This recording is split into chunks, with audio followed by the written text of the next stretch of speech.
Hey everyone, and welcome to a new video. And today I want to talk about 5 shoot 'em up games that some people may know about, some may not know about. A lot of these games are re-releases from their Genesis counterparts, and some Super Nintendo games that have been re-released as digital for the Switch and the PS4. So the first one I want to start off with is Panarma Cotton. This is I was almost about to say isometric game. This is a rail shooter game, and it really feels like something very similar to Space Harrier. If you played Space Harrier in arcade, you know what you're getting into here. Now this is kind of a departure from the old school Cotton games that are mostly like 2D side scrollers that are really fun and really unique actually. They're more like shoot 'em ups or whatever you would call them, like that, but still very solid games.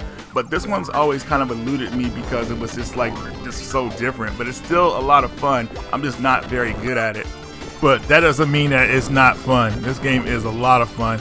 I'm trying to get used to it, and I noticed kind of the mechanics of it, the speed up options that you can use to kind of make your character go slower or faster, and the magic attacks. You really have to get used to a certain ones to use during certain events and to kind of get you out of situations. My problem with this game right now is that I keep crashing into stuff, especially the part where you get to the waterfall and there's these switches that go up and these blocks that keep moving around. I just keep like running into them.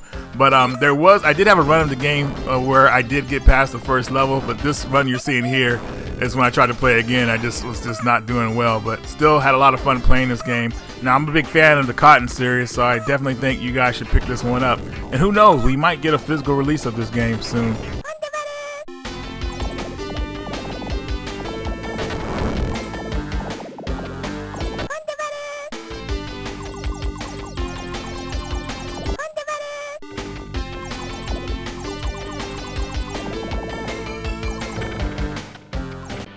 And next we have Cotton 100%.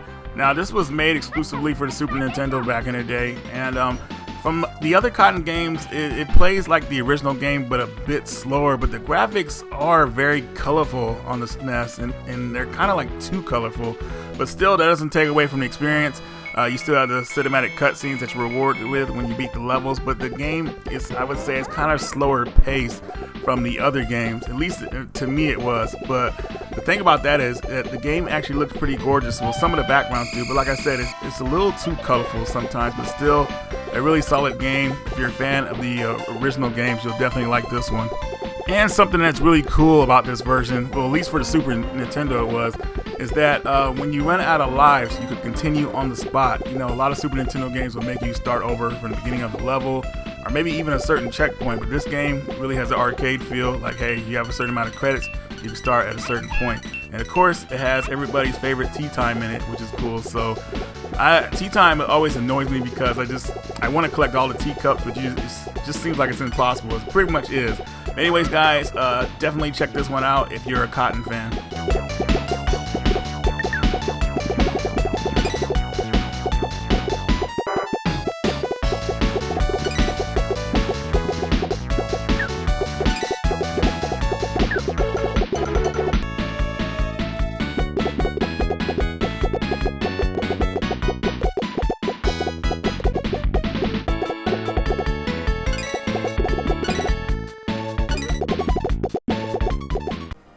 So next up we have G-Darius Remastered. So this game, so much I can say about this game.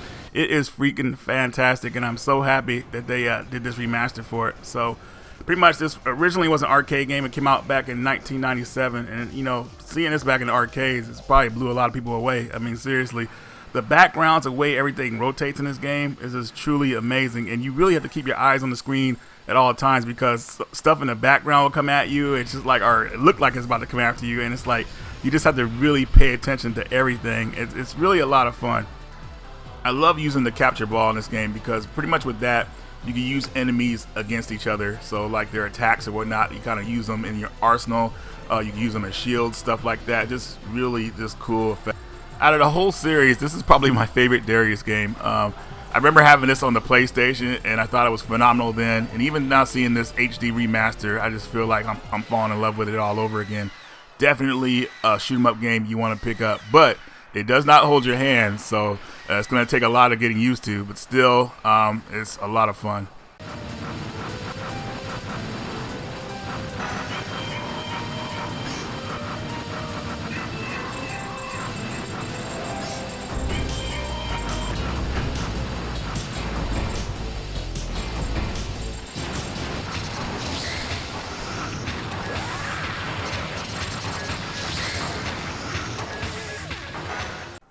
Next we have Shoot One Up DX. This is actually a really cool shooter because I've never seen this used before. Like pretty much like in other games, like you know how you get lives. If you get killed, you reset and start the next life or whatnot.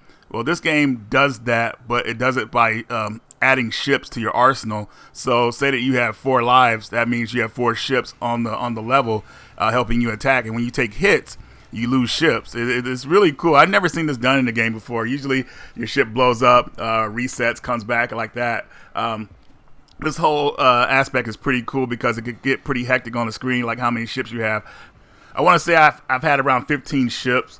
And it got pretty hectic on the screen because you could like rotate them into one ship and you can make it like a super blast pretty much. It really depends on the pattern you use for the ships, like what kind of attacks you use. So it's pretty cool. So they have this charging attack. Kind of reminds me of Ghostblade if you played that game, how your ships can you could do two different attacks pretty much. Really cool. And also you take branching paths during the level, so you can keep going forward or you can make a right turn and make the game vertical. It's really cool.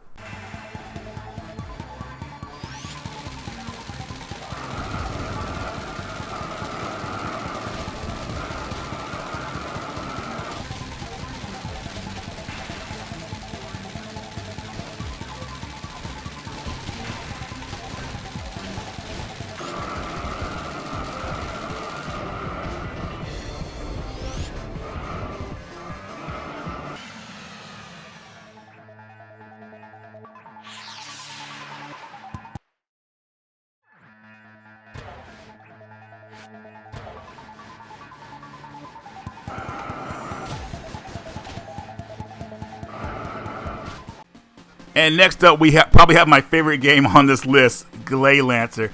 This was released on the Mega Drive years ago, and it never got English translation until now recently, at least that I'm noticing. I feel like this game went the extra mile. Well, the developers went the extra mile with this game because they translated the game in English, which only originally had a Japanese text.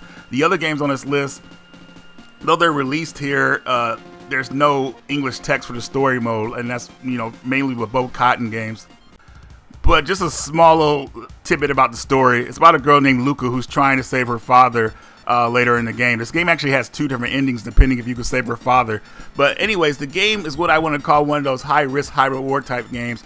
High reward is pretty much if you know what weapon to use on certain levels or certain parts. If you do not know what weapons to use, it's going to be high risk because pretty much you're going to be dodging and you're not going to be clearing enemies on the screen. There's going to be so much stuff coming at you. I mean, this is one of those games where you could just crash into like just certain platforms and just blow up. So you have to be very, very careful on how you move around. Even the first level is pretty brutal. You have all this debris coming at you, lasers being shot at you. There's so much stuff coming at you, you can barely see what's happening. And it's a trip, but it's a lot of fun. If you get past the first level, hey, I say you got a lot of potential in this game. I mean, some people can't even get past the first level in this game. I'm so happy with the digital release of this game because it leaves the possibility that this might get released as a physical, and I think that'd be very cool because the original game is very, very expensive. A lot of people don't want to pay that price for it. Also, something I forgot to mention earlier in the video is that these re-releases of the Cotton games and also Gley Lancer, they have a rewind effect on them, which kind of like really helps out a lot, helps you get used to the level, and a save state. You can save anywhere you want. So I remember the games back in the day, they just make you start over at certain points, and it would kind of get annoying. Except Cotton 100%, that lets you start off right where you left off at. But I think having that option in there will bring a lot of casual gamers to try these games out because, I know a lot of the hardcore players, they like going through it old school, but a lot of these casual players, they just can't handle it, man. They got to have that rewind effect, as you see I'm using now. But anyways, guys, that's going to do it for this video. Definitely check these games out. And for those of you who have watched this video, I know shoot 'em ups are kind of a niche genre, but it's an awesome genre, and I want more people to get into them again. Keep these games coming. I feel like the classics, there's nothing to beat the classics, but still, man, just keeping this genre alive, it's just what it's all about. These games are fantastic. Anyways, guys, that's all I got for you. Radical Reggie, and I will see you all later.